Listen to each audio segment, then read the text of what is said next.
In emergency systems, speed is not decided by chaos, it is decided by classification. One word can slow everything down. That word was used that night, and the recording where it was used was never released. This is not a story about the crash. It is not a story about blame.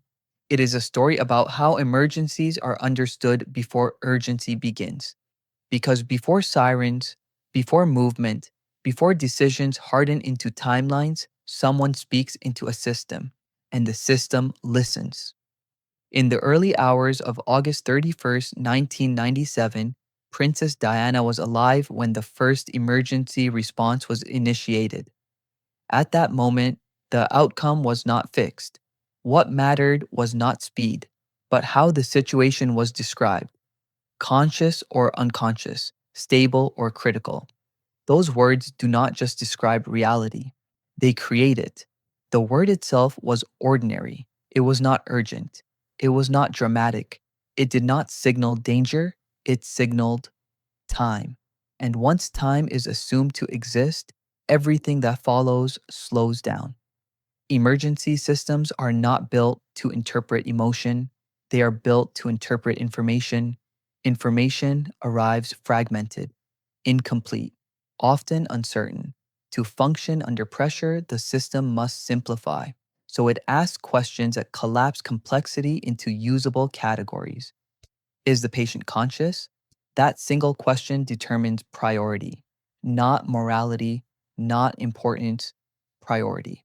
Because a conscious patient implies stability, not safety, not survival, but time. In emergency response, time is not measured in minutes, it is measured in assumptions. If a patient is classified as conscious, procedures follow a controlled sequence: assessment, stabilization, preparation. Urgency is present, but it is restrained. On the night of August 31st, 1997, that classification was applied early.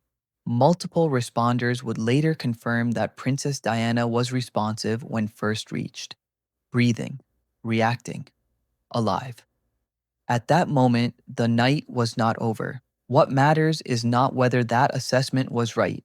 What matters is how it entered the system, because the first description does not just inform the response, it frames it. And once a frame is set, it resists change, even as reality shifts, even as time collapses. This is where the night slowed down, not because of confusion, but because the system believed it understood. Emergency systems do not wait for certainty. They are designed to act before all information is available, because in real emergencies, certainty arrives too late. Instead, systems rely on early descriptions, partial observations, words chosen under pressure. Those words are not neutral. They determine how fast help moves, how resources are deployed, and how risk is interpreted. The first goal is not to solve the situation, it is to define it. In emergency response, definition comes before action, before vehicles move, before routes are chosen, before outcomes are imagined. A situation must first be classified. That classification creates the tempo of everything that follows. This is why the earliest moments matter more than they appear, not because they contain answers, but because they create assumptions, and assumptions decide speed. One of the most important assumptions is consciousness. A conscious patient is not assumed to be safe, but they are assumed to be compensating, breathing independently, maintaining awareness, responding to stimuli. In medical terms, this suggests reserve. It suggests the body is still managing the injury, at least for now. That assumption changes behavior. Responders slow down just enough to be careful. They stabilize instead of rushing. They follow sequence rather than instinct. This is not negligence, it is protocol. In countless cases, this approach saves lives, but it depends entirely on one condition: that the assumption remains accurate. The danger is not in making the classification, the danger is in how long the system holds onto it. Emergency systems are built to update. but updates require recognition, and recognition requires communication. Someone must notice the change, someone must describe it clearly, someone must transmit it into the system. Until that happens, the original frame remains in place. On the night of August 31st, 1997, Princess Diana was initially described as conscious. Multiple responders would later confirm this. She was breathing. She reacted to voices. She showed signs of awareness. This information entered the system early, and once it did, it shaped the response. The situation was serious but not yet catastrophic. At least, that is how it was understood. This understanding did not stop urgency, but it restrained it. It created a belief that time existed, not unlimited time, but usable time. Enough time to assess, enough time to stabilize, enough time to proceed carefully. Inside emergency systems, careful is not slow. Careful is control. And control feels appropriate when the system believes it understands the situation. From the outside, this control can be misread. Observers expect visible urgency. They expect rushing, speed, immediate transport. When those signals are absent, questions arise. Why isn't everything moving faster? But emergency systems do not respond to expectations. They respond to classifications, and classifications respond to words. In this case, the word that mattered most had already been spoken: conscious. That word did not mean the night was safe, but it meant the night was still open. It meant outcomes had not yet hardened. It meant the system believed it had room to act deliberately. What followed next was shaped by that belief, not because anyone intended delay, but because the system was behaving exactly as it was designed to behave under that assumption. The problem with assumptions is not that they exist. The problem is how quietly they persist. Conditions can change faster than systems update. A patient can deteriorate internally while appearing externally responsive. Shock does not always announce itself. Internal injuries do not always reveal their severity immediately. When that happens, the system can lag behind reality, not because it is blind, but because it trusts its last reliable signal. In Princess Diana's case, that signal was the initial assessment, and once it entered the system, everything that followed was built around it. This is where the night began to narrow, not suddenly, not dramatically, but structurally. The system was not failing, it was committing to a frame that would soon be challenged by reality. But by the time that challenge became undeniable, time had already been spent under a different understanding. This is the moment that matters, not the crash, not the aftermath, but the interval between classification and collapse. The space where the system still believed it, understood what it was dealing with, and acted accordingly. This documentary is not about proving that belief wrong. It is about examining how that belief shaped the night. Because once a system commits to an understanding, changing course becomes difficult. Even when conditions begin to shift, even when time starts to disappear. Every emergency begins the same way, not with sirens, not with movement, but with a description. Before vehicles are dispatched, before priorities are assigned, someone explains what is happening. That explanation becomes the system's first reality. On the night of August 31st, 1997, the first description of the crash entered the emergency network quickly. The location was clear. The event was clear. A serious traffic collision inside the Pont de l'Alma tunnel. What followed was procedural. Questions were asked. Information was routed.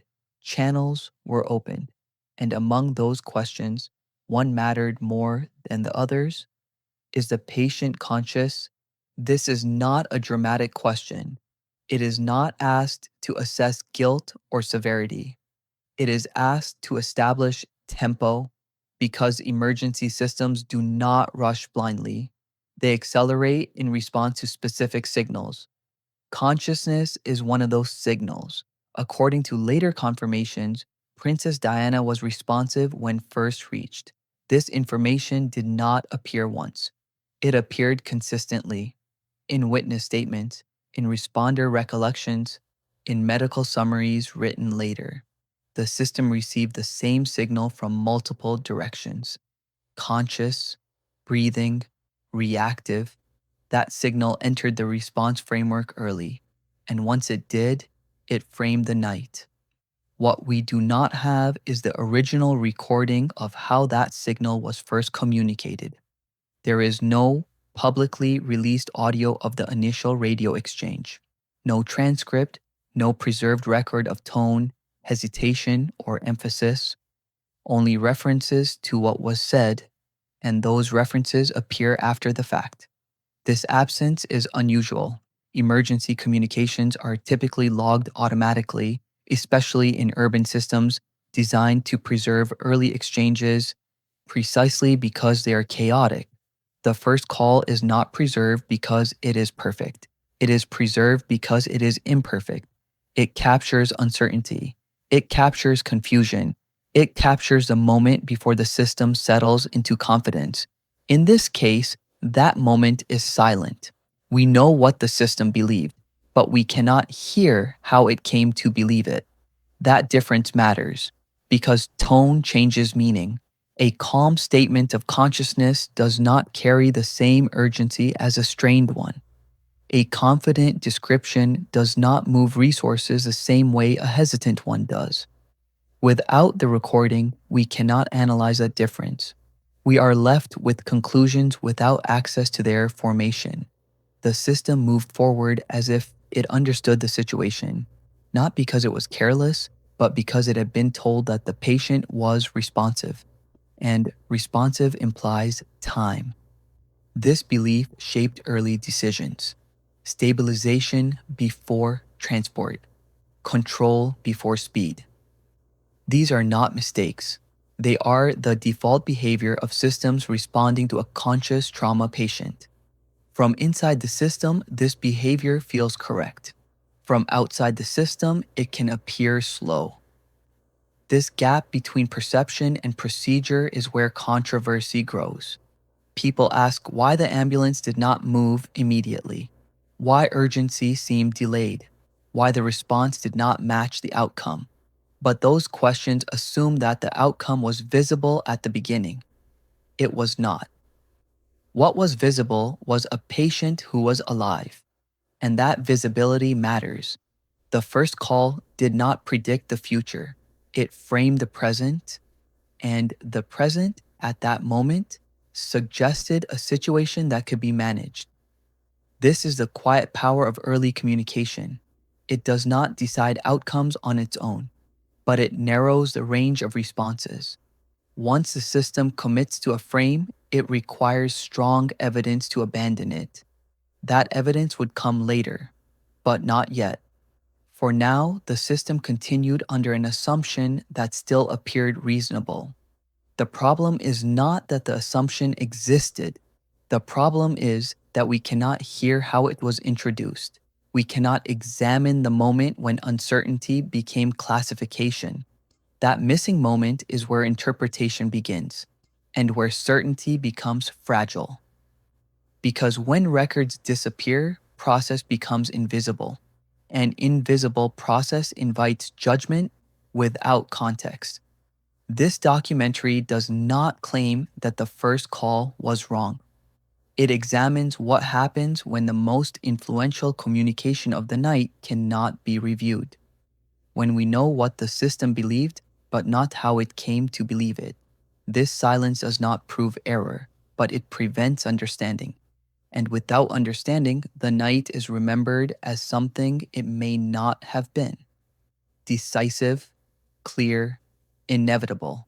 In reality, it was none of those things. It was a night still unfolding, and the first call was the moment that decided how it would unfold next. From the outside, the response that night appeared calm. Too calm, some would later say. There was no visible rush, no immediate transport, no sense of panic. To an observer, this can look like hesitation. But inside emergency systems, calm is not the absence of urgency. It is a signal that a process is underway. Emergency response is designed to suppress chaos, not by slowing down, but by controlling sequence. The moment a situation is classified, a set of procedures activates automatically. Those procedures are not improvisational. They are rehearsed. They exist to prevent mistakes when adrenaline threatens judgment. When a patient is believed to be conscious, the system enters a specific mode. Stabilize first. Assess carefully. Protect the spine. Control bleeding. Secure airways. Transport is important, but it is not always immediate, because moving too quickly can turn survivable injuries into fatal ones.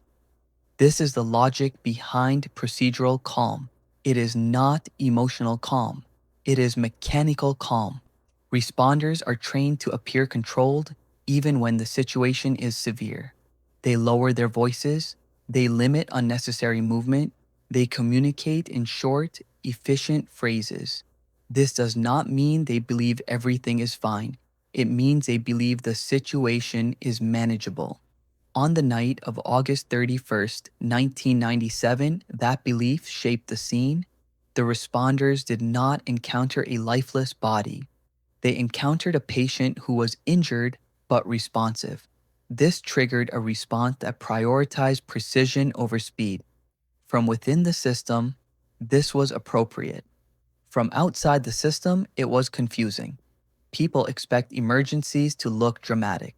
They expect running, shouting, rushing. When those signals are absent, they interpret restraint as delay. But emergency systems do not perform urgency. They calculate it. They allocate it based on classification. The calm that night was not the result of indecision. It was the result of commitment. Commitment to the initial frame that the situation was serious but not yet catastrophic. This frame held for longer than many assume, not because responders ignored changes, but because changes were not immediately obvious. Trauma does not always announce itself. Internal injuries can progress silently. A patient can remain conscious while vital systems begin to fail.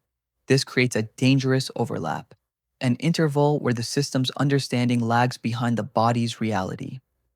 During this overlap, procedural calm can persist even as conditions worsen. This is not a flaw in training, it is a limitation of perception. Emergency systems rely on visible signals. When those signals are subtle, the system continues to operate under its last reliable assessment. On that night, procedural calm did not mean inaction. Care was being administered. Monitoring was ongoing. Decisions were being made. But those decisions followed a sequence that assumed time still existed. The longer that assumption held, the more the system invested in it. Because changing course requires a new classification, and new classifications require clear evidence. At some point, that evidence began to emerge. Vital signs shifted. Responsiveness changed. The situation stopped fitting the original frame. This is the moment when calm begins to fracture, not suddenly, but internally. Before it becomes visible to outsiders, it becomes visible to the system. Language changes, voices sharpen, commands shorten. The shift from control to urgency does not begin with speed. It begins with recognition. But recognition is not instantaneous. It takes time to notice, to confirm, to communicate. During that time, the system continues to behave as if the original understanding still applies. This is a cost of procedural calm. It protects against panic, but it can delay response when reality changes faster than perception. The calm observed that night was not indifference, it was structure, and structure resists change until it is forced to adapt. By the time urgency became undeniable, the system was already behind. not because it failed to act, but because it acted consistently with what it believed to be true. This is the uncomfortable reality of emergency response. Systems do not fail loudly. They fail quietly by continuing to do what they were designed to do under assumptions that are no longer valid. The calm that night was not the cause of the outcome, but it shaped the path toward it. Because every minute spent under the wrong assumption is a minute that cannot be recovered. And once that realization arrives, the night enters a different phase, one where urgency finally matches reality. But by then, time has already been spent. There is a moment in every emergency when the story stops matching reality. It does not announce itself. There is no alarm that says the system is now behind. The shift happens quietly, between updates, between checks, between procedures that still assume time exists. This is the moment when a frame begins to fail. In Princess Diana's case, the early classification held longer than the body could sustain, not because responders ignored warning signs, but because the warning signs were not yet definitive. Trauma does not move in straight lines, it advances unevenly. A patient can appear stable while internal systems are already collapsing. This creates a dangerous illusion of continuity. The system believes it is managing a known situation, while the situation itself has already changed. When the frame begins to break, the first signs are subtle. Small changes in responsiveness, shifts in breathing, vital signs that no longer fit the earlier picture. At first, these signals do not overturn the frame, they challenge it. And systems are trained to confirm challenges before acting on them. Confirmation takes time. More checks, more measurements, more communication. During this interval, the system still behaves as if the original understanding applies. This is not hesitation, it is verification. But verification delays action when reality is moving faster than procedure. At some point that night, the accumulated signals crossed a threshold. The patient was no longer behaving as a conscious, compensating trauma case. The assumptions that had guided early decisions could no longer be maintained. This is when urgency truly began. But urgency does not erase what came before it. It inherits a timeline already in progress. When the frame changes, the system does not reset. It pivots. And pivots are costly. Resources must be reassigned, priorities reevaluated, routes reconsidered. What was once careful must now become fast. What was once controlled must now accept risk. This transition is never smooth because systems are built for categories, not gradients. They know how to respond to manageable and to critical. They struggle with becoming critical. Princess Diana's night appears to have turned within that unstable middle ground. By the time the frame fully collapsed, time was no longer available. The belief that had slowed the system earlier could not be undone. Minutes spent under one assumption cannot be reclaimed when that assumption fails. This is why early frames matter so much, not because they are always wrong, but because they are expensive to reverse. Once urgency took over, the response changed visibly. Decisions tightened, movement accelerated, transport became unavoidable. But by then, the system was no longer choosing how to act, it was reacting. From this point forward, the night moved quickly, but speed after delay is not the same as speed from the beginning. The window that once appeared open had narrowed dramatically. What remained was not a series of options, but a race against damage that had been progressing unseen. This is the cruel paradox of emergency response. The very restraint that protects patients when assumptions are correct can work against them when assumptions fail. Princess Diana's case did not hinge on a single mistake. It hinged on timing, on when the frame was applied, on how long it held, and on how late it finally broke. Without access to the earliest communications, We cannot trace this transition precisely. We cannot hear the moment when confidence gave way to doubt.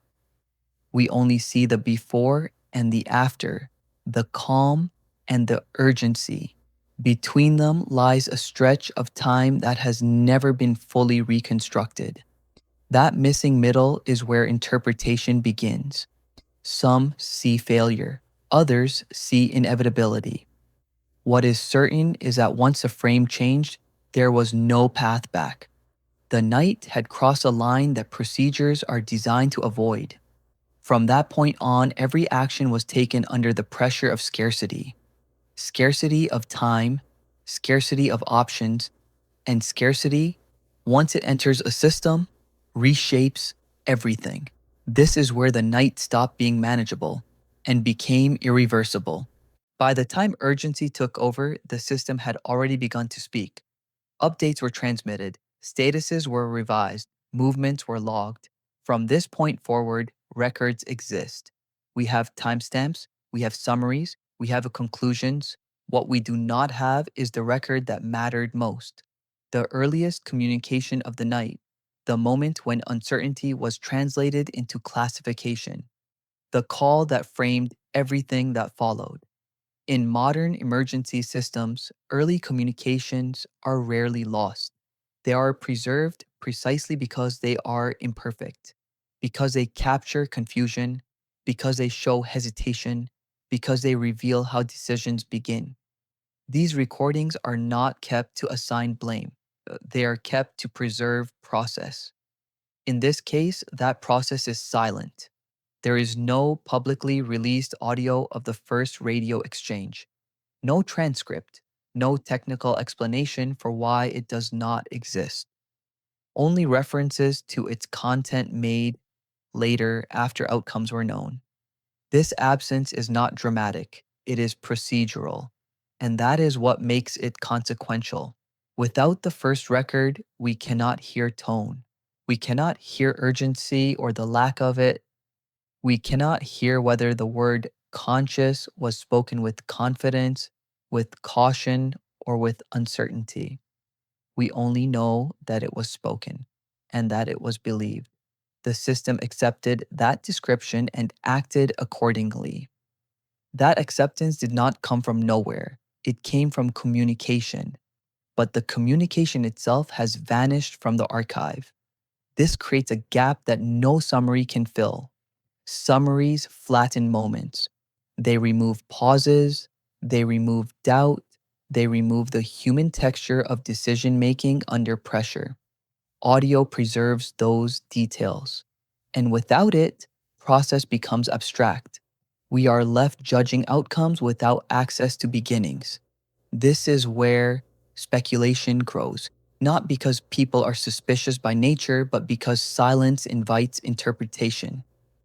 Why was the recording not released? Was it never saved?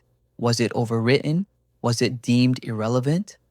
Official explanations do not elaborate. They simply state that there is no recording to provide. For a system designed to log everything, this is an unusual answer, not incriminating, but incomplete. The absence does not prove error, but it prevents review. And review is how systems learn. It is how assumptions are tested. It is how future responses improve. When a record is missing, that opportunity disappears. In Princess Diana's case, the missing record freezes the narrative. It locks the night into a single interpretation. The system believed the patient was conscious. The response followed protocol. The outcome was tragic. Without the first call, we cannot examine the moment when those steps connected. We cannot ask whether the classification was fragile from the start. We cannot hear whether urgency was present but restrained by language. The silence does not change what happened, but it shapes how what happened is remembered. It shifts attention away from process and toward blame, toward speed, toward delay, toward hindsight judgments, all of which operate without access to the original context. This is the quiet power of a missing record. It does not erase facts, it erases the path between them. And when paths disappear, history becomes binary: right or wrong, fast or slow, failure or inevitability. The complexity of response is reduced to outcome. For emergency systems, this is a loss because systems improve by studying their earliest decisions, by listening again to the moment when uncertainty entered the network. Here, that moment cannot be replayed. It exists only as inference, as something we know happened but cannot hear. This documentary does not suggest that the record was hidden. It examines what is lost when it is absent. Because when the most influential communication of the night cannot be reviewed, the night itself becomes harder to understand. Not because the truth is inaccessible, but because the process that led to it is incomplete. And in that incompleteness, certainty becomes fragile. Silence is often mistaken for emptiness. In emergency systems, silence is never empty. It preserves assumptions. When a record is missing, the last known description becomes fixed. It hardens. Without audio, without tone, without hesitation captured in real time, the system's initial understanding is treated as stable, not because it was proven correct, but because it was never challenged on record. This is how silence preserves frames. Once the first communication disappears, everything that follows begins to orbit it. Reports reference it indirectly, decisions are justified against it, timelines are built around it. The classification becomes the anchor. In Princess Diana's case, that anchor was consciousness. The idea that the patient was responsive entered the system early. And without the first call preserved, that idea could not be re examined. It could only be repeated. Silence turns repetition into authority. Each later document echoes the one before it. Each summary assumes the same starting point. Over time, the classification stops being a hypothesis and becomes a fact. Not because it was tested, but because it was never questioned. This is not unique to this case. It is a structural property of systems that rely on records. Records allow revision. Silence does not. When early information cannot be reviewed, systems default to continuity. They assume the frame was sound. They move forward as if the absence itself confirms validity. But absence confirms nothing. It only removes friction.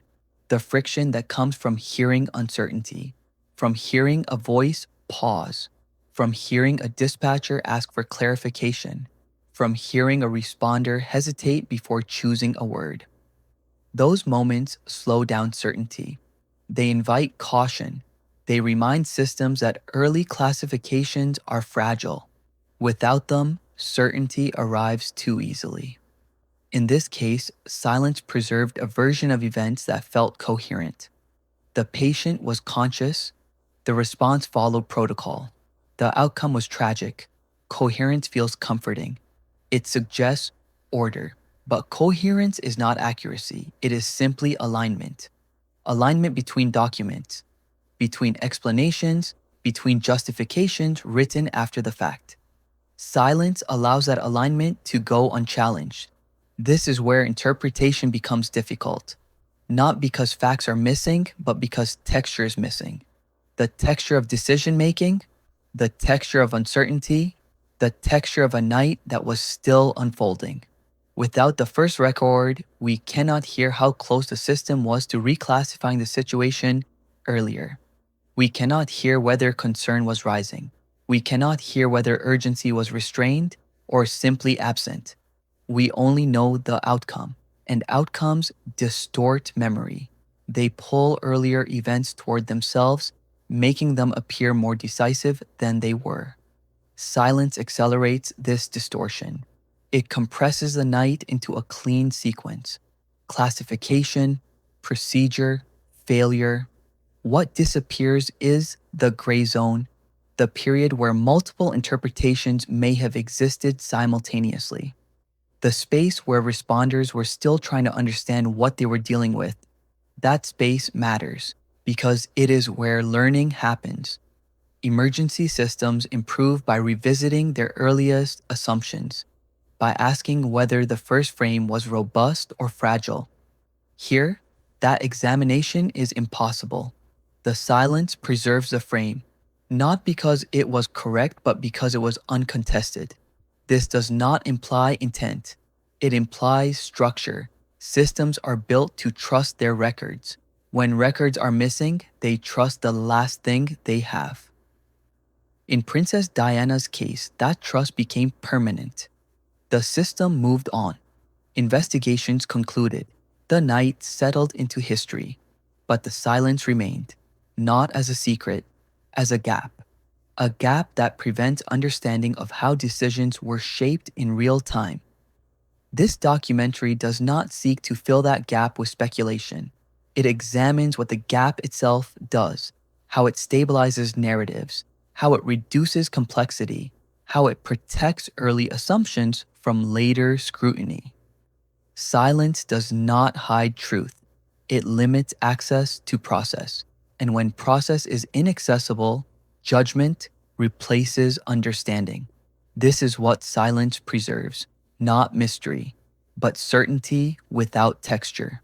Systems do not act on their own. They respond to people who interpret information and choose how to apply it.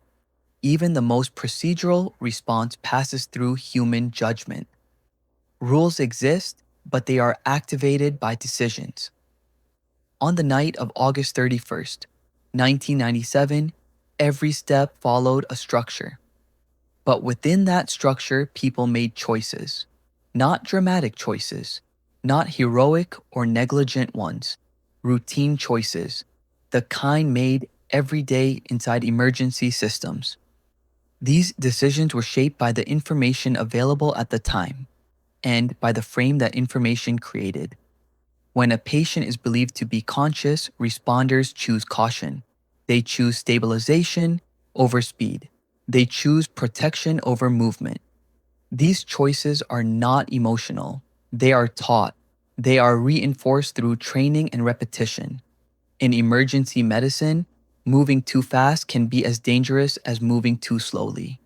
Human judgment exists to balance that risk. On that night, responders acted as they were trained to act. They assessed, they stabilized, they monitored, they did not rush blindly because the system had not signaled that rushing was required.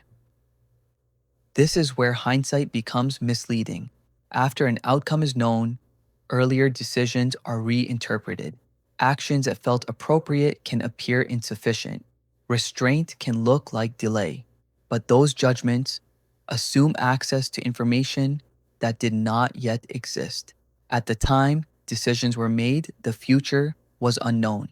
What existed was a patient who was responsive, and a system that believed it still had time. Human decisions inside systems are constrained by trust. Trust in training, trust in procedure, trust in the information received. Responders are not taught to override systems on instinct. They are taught to work within them, to escalate only when escalation is justified, to change course only when evidence demands it. This discipline prevents chaos, but it also limits improvisation. On that night, no one acted outside protocol because protocol had not yet been invalidated. The decisions that followed were not the result of indifference. They were the result of belief. Belief that the situation was serious but still controllable. Belief that careful intervention was safer than rapid movement. Belief that the system's understanding was still aligned with reality. When that belief became fragile, decisions changed. But belief does not dissolve instantly. It fades. And during that fading, people continue to act as they have been trained to act. This is the burden of human decision-making inside rigid systems. People must choose when to trust the system and when to challenge it. Challenging a system requires confidence, and confidence requires evidence. Until that evidence is undeniable, most people choose compliance over disruption, not because they lack courage, but because systems Punish deviation when it proves unnecessary. Emergency responders live with that risk every day. Act too fast and you can cause harm. Act too slow and you can miss a window. There is no safe position, only judgment under uncertainty. Princess Diana's case did not hinge on one bad decision. It unfolded through a sequence of reasonable ones. Each choice made sense within the frame that existed at the time. The tragedy emerges when those reasonable decisions are viewed together, after the fact, under a different understanding. This is how human decisions become controversial, not because they were reckless, but because they were constrained. Constrained by systems designed to reduce error, constrained by information that appeared reliable, constrained by a belief that time still existed. When outcomes harden, people search for a moment where someone could have acted differently.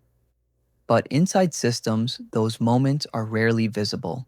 They are buried inside gradual shifts that only become obvious in retrospect. This documentary does not ask who failed. It asks how human judgment operates inside structures that reward consistency. Because when systems are trusted, people follow them. And when systems lag behind reality, people lag with them. Not out of neglect, but out of discipline. This is the quiet role human decisions played that night, not as errors, but as faithful executions of a frame that would soon collapse. When people think of silence, they imagine absence. In technical systems, silence is rarely empty. It is produced. It emerges from design choices, from thresholds, from conditions that determine what is preserved and what is discarded. Emergency communication systems do not record everything equally. They prioritize clarity over completeness. Early transmissions are sometimes overwritten. Short exchanges may not be archived. Channels can be reused. Buffers can clear. None of this is dramatic. It is infrastructure. Silence, in this sense, is not a failure. It is a consequence of how systems manage load. On the night of August 31st, 1997, communication volume increased rapidly. Multiple units, multiple channels, multiple updates. Systems designed for efficiency begin making decisions of their own. Which signals are stored, which are relayed live, which are allowed to disappear. These decisions are not conscious, they are technical. Logs are prioritized, metadata survives. Audio does not always. This creates a familiar pattern. We know when messages were sent, we know how systems reacted, we know what actions followed, but we cannot hear the voice that initiated the chain. Technical silence is often misunderstood as intentional silence, but most of the time, it is structural. It reflects what the system was built to value. In many emergency networks, early radio traffic is treated as transient, important for coordination in the moment, but not always preserved for later review. The assumption is that summaries will suffice, that written reports will capture what mattered, that audio is redundant. This assumption works when outcomes align with expectations. It fails when outcomes demand scrutiny, because summaries simplify. They remove tone, they remove uncertainty, they remove hesitation. Technical silence does not erase events, it erases texture. In Princess Diana's case, technical silence removed the ability to study the first interpretation of the night. We are left with downstream artifacts, reports written after stabilization, medical assessments made later, timelines assembled with hindsight. These documents are precise, but they are incomplete. They show what happened, not how it felt when decisions were first made. Technical silence creates a clean narrative, a narrative without interruption, without contradiction, without the rough edges that force reconsideration. This cleanliness can be mistaken for accuracy, but accuracy requires friction. It requires conflicting signals. It requires moments where systems hesitate. When audio is missing, that hesitation disappears. The system appears more confident than it may have been, more certain, more aligned. This is the quiet danger of technical silence. It does not hide wrongdoing, it hides uncertainty. And uncertainty is where learning lives.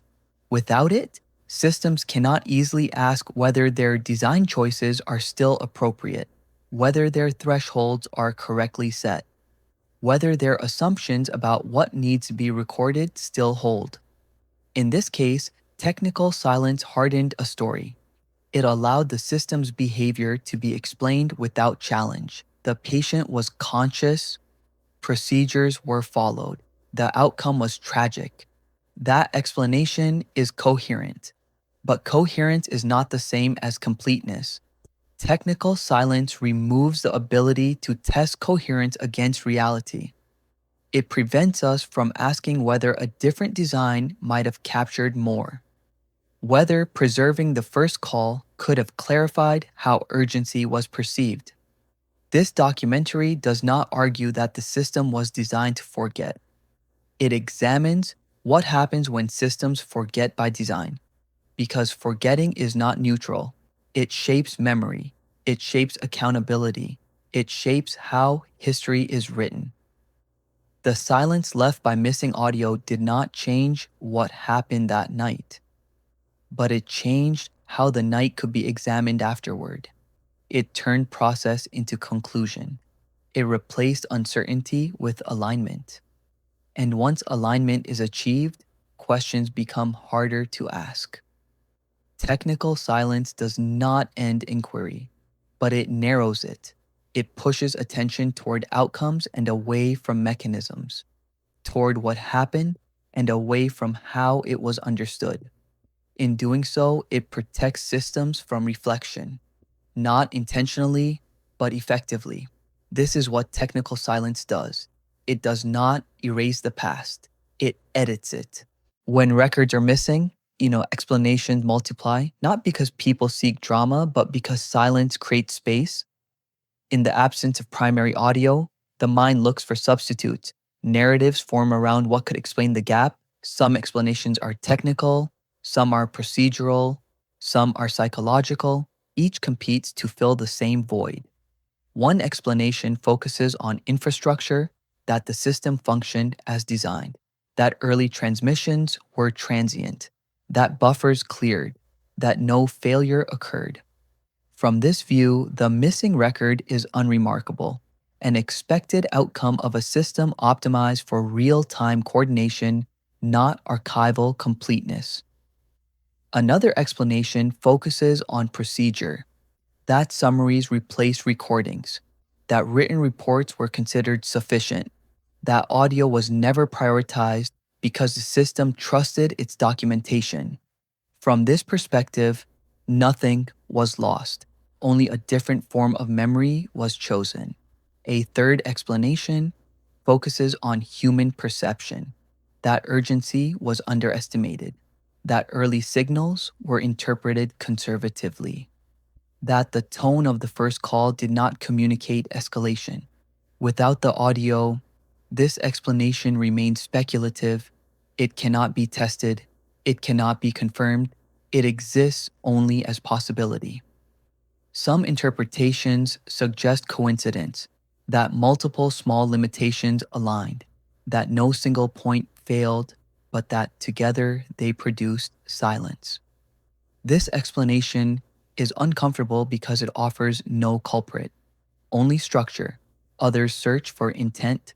They ask whether the record was withheld, whether discretion replaced transparency, whether silence was chosen. This explanation persists because silence allows it to, but absence alone does not prove intention. It only permits imagination. The problem with competing explanations is not that they exist, it is that they cannot be evaluated equally. Some can be tested against system design, others cannot be tested at all. Without the original record, there is no common reference point. Each explanation becomes self-contained. Each appeals to a different intuition. Technical explanations appeal to engineers. Procedural explanations appeal to institutions. Psychological explanations appeal to observers. None can fully displace the others. This creates a fragmented understanding. Instead of one uncertain truth, there are many plausible ones. Silence sustains all of them. Because silence does not contradict, it accommodates. This is why missing records are so destabilizing. They do not simply remove information, they remove hierarchy. Without evidence to weigh explanations, interpretation becomes subjective. People choose the explanation that fits their trust model. Trust in systems, trust in procedure, trust in human judgment. Each choice says more about the observer than about the event. This documentary does not select a winning explanation, it examines why none can win, because the criteria for resolution are absent. Without the first call, we cannot test tone against outcome. We cannot compare urgency to response speed. We cannot measure whether language slowed action or whether action matched language. The explanations remain parallel. They never intersect. This does not mean the truth is unknowable. It means the truth is inaccessible in its most influential moment, the moment when the system first understood what it was dealing with. Everything after that moment can be analyzed. Timelines can be compared. Decisions can be reviewed, but the starting condition remains assumed. And assumptions are fragile foundations. Competing explanations thrive where assumptions are unchallenged. They multiply not because people are wrong, but because evidence is incomplete. This is the legacy of missing records, not confusion, but divergence, a landscape of interpretations with no mechanism to converge. And as long as the silence remains, that landscape will not collapse into a single account. It will persist, not as mystery, but as unresolved structure.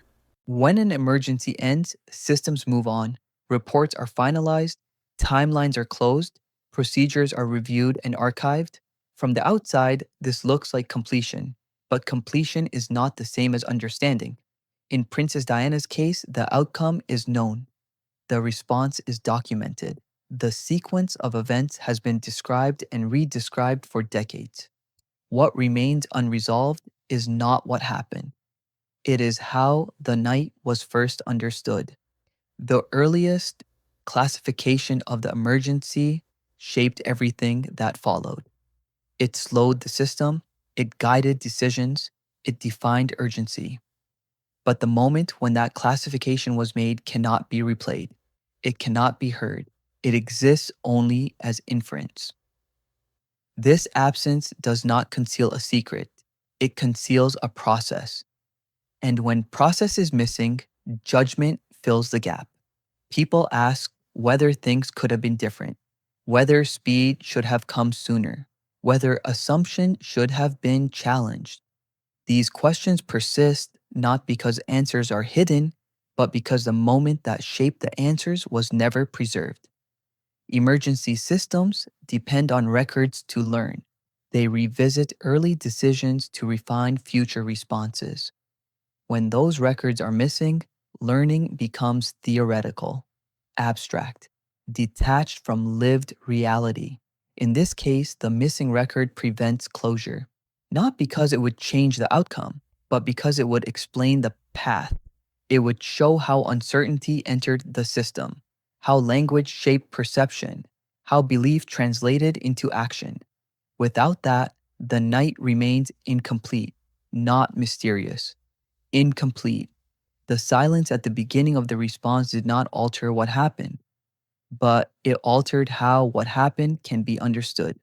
It froze the system's earliest assumption in place, and everything that followed was built on top of it.